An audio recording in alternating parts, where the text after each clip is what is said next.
Hi, I'm Dr. Bertice Berry, and I want to tell you a story.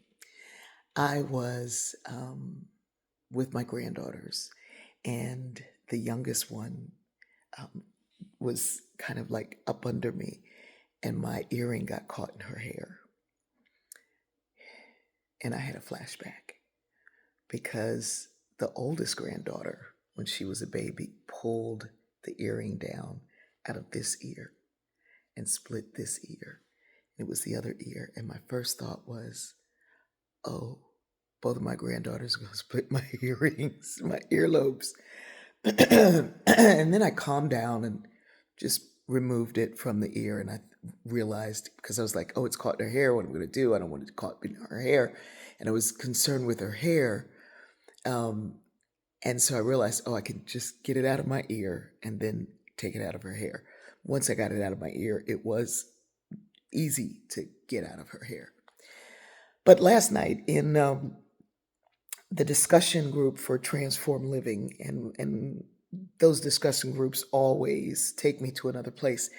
And I was actually leading a meditation because we learn from one another. We hear reflections of each other, and they iron sharpens iron. So it's fantastic. Anyway, um, did a guided meditation, a filter cleaning exercise, and in that I was able to replay that whole movement. And I realized that it was the moment that I infused this narrative of what could happen, that I lost um, I lost some time in reasoning. I lost some faculty in doing what was necessary, in being as completely compassionate and fixing and all of those things. I didn't freak out. I didn't, do anything explosive or anything like that, but it frightened me.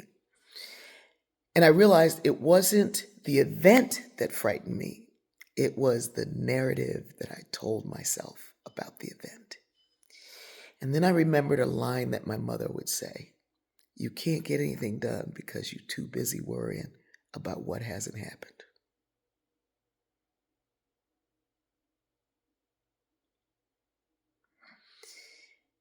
Stated another way, we can't be present because we're worried about what we've imagined in the future. Even if the future is split seconds ahead, I was worrying. I had told myself, I went all the way back in time about what happened when Elena was not even a year old. So I went 9 years back, grabbed that narrative, brought it up to this narrative. And yes, you're going to remember. And yes, in moments like that, those things come up. But in that split second, so seeing it, discussing it, having this wonderful conversation with brilliant, wonderful women who are transforming and really moving into who they are. It's not transforming from yourself, it's transforming to yourself. And in that discussion, I realized that, well, we all realize that we have much more power in the moment, even if we do like that, replay the tape and look at it again and go back in and see what you could do differently.